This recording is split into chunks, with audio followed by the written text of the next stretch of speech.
What's going on, guys, and welcome back to another video. So we have some breaking news that Russia does plan on invading Ukraine very soon. And earlier on today, President Biden, he held an emergency meeting with his National Security Council at the White House. And abruptly after this meeting, Biden ended up canceling his plans to return home to Delaware for President's Day, which is tomorrow. Now, it's normally pretty unusual for plans to change this quickly, but this is also something that was seen as very likely to happen if Russia looked ready to invade, which at this time, all reports indicate that they are. We also know that multiple sources have now reported that Russian commanders have now been ordered to proceed with the invasion. But just keep this in mind, it can still take a little bit of time if they are not prepared and not everything is in place. President Biden said on Friday that an invasion was imminent and that he was convinced that Vladimir Putin already made up his mind. This morning, Vice President Kamala Harris, she stated the exact same thing, that an invasion is highly likely, and the U.S. at this time is prepared for such a move from Russia. Although that's not what they want to see, they are prepared. We also learned today that the U.S. Embassy in Moscow, they issued a security alert warning that there have already been threats and attacks against shopping centers, railways, metro stations, and really many major public gathering locations in cities like Moscow, St. Petersburg, and other locations along the Russia and Ukraine border. We also have seen that in the past couple of days that the State Department, they have been warning U.S. citizens in both Russia and Ukraine to be prepared and plan for an evacuation and to not rely on government assistance, especially if you are currently in Russia. Earlier on today, we did hear that President Biden spoke with the French President Emmanuel Macron. And this was a very short call. They say it was about 15 minutes, which is much shorter than a leader-to-leader call is normally. But the reports indicate that if anybody has the ability to talk Vladimir Putin down from his current invasion stance, it would be the French president. Right now, this is being seen as the last hope to avoid any invasion. But according to multiple officials, they have stated that when the invasion comes, it's likely going to come in waves. And this is what they're saying. We will most likely see cyber attacks come first. Then this is going to halt the infrastructure and communications. Then we will likely see air attacks followed by ground forces. And one thing that we have been told is that if Russia does invade, they plan to go all in. They're not going to go halfway. They're not going to do anything halfway. They will go all in. But with that said, there is still a possibility of diplomacy here. President Biden has been very clear that Russia is going to pay a steep price if they choose war. And this is what Emmanuel Macron and other leaders have been telling the Russian president as well, is that this is what the U.S. is likely to do. Now, even though the Ukrainian president wants President Biden to already impose sanctions, President Biden has made it very clear that unless a bomb is dropped or an invasion does happen, no sanctions will be imposed. Because, and again, this is what we're seeing, is we are seeing that there's issues already happening in Ukraine, which if it looks like Ukraine is trying to attack Russia, Russia could just jump in.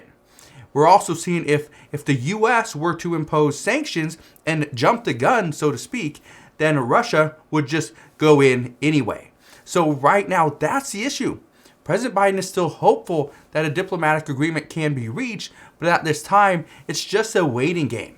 And that's the real issue here. Is how long do we wait? What do we wait for? Do we wait for Vladimir Putin to make the first move? Some are saying that's not the right move to make, but others say that we have no other choice. But here's what I can tell you.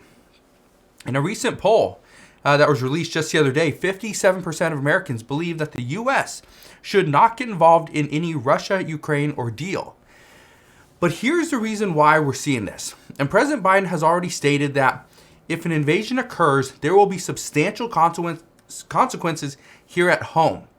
We also know that if oil prices increase, like many are expecting they would, the Federal Reserve is likely to be more aggressive with monetary tightening, and this would really impact inflation. Here's what I can tell you.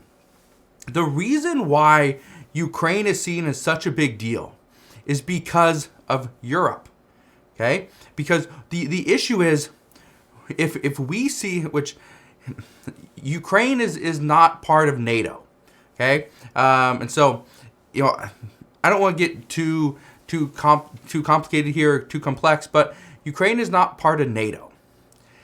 Russia, and this is the issue, Russia doesn't want Ukraine to be part of NATO because then NATO would be very close to the Russian border. That's not what Russia wants. They don't want somebody that close to them that is not going to be part of them. Okay? So here's the problem.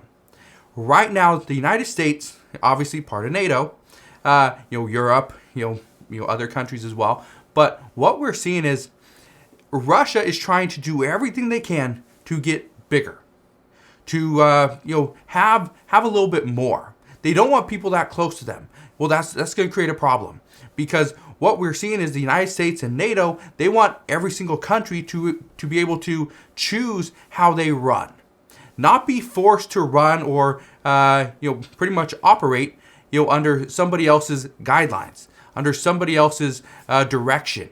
And again, more problems. So what we're going to see moving forward, again, I wish I could say, this is not going to happen. People are just blowing this out of proportion. But at this time, it doesn't seem like it's being blown out of proportion. I've heard from many people that actually live in Russia, and they say, no, it's not a big deal. Nothing's really happening. But at the same time, you look at all the media, you look at reports coming from Ukraine. I've seen the same thing from a friend in Ukraine that, no, nobody here is really worried. But at the same time, if nobody in Russia is worried, nobody in Russia or Ukraine is worried or seeing anything different, but everything in the media is, oh, look what's happening. Look what's happening on the borders. Well, that creates a little bit of an issue, because what we could be seeing is the people on the border are seeing all the issues that are happening, but everybody inside, further away, think everything is just fine. So we're going to see what happens. According to reports, we could see an invasion happen today. We could see it happen tomorrow. But chances are, if it happens, it's going to happen within the next few days. Okay? Now, I wish I could say, things are going to be okay. There's nothing to worry about. But here's the real truth. If there is an invasion, we are already being told and already being pretty much warned by the White House that, yes, energy prices are gonna go up. Expect that. Understand this is the price we will have to pay as Americans, that yes, we will have to pay a little bit more because, well, we're pretty much gonna go into a war. So that's what we're seeing at this time. As I know more, I promise I'll come back on, share all latest news and updates, but that is what we know at this time. Again, just want to thank you guys for watching. Consider subscribing, and I'll see you guys on the next one.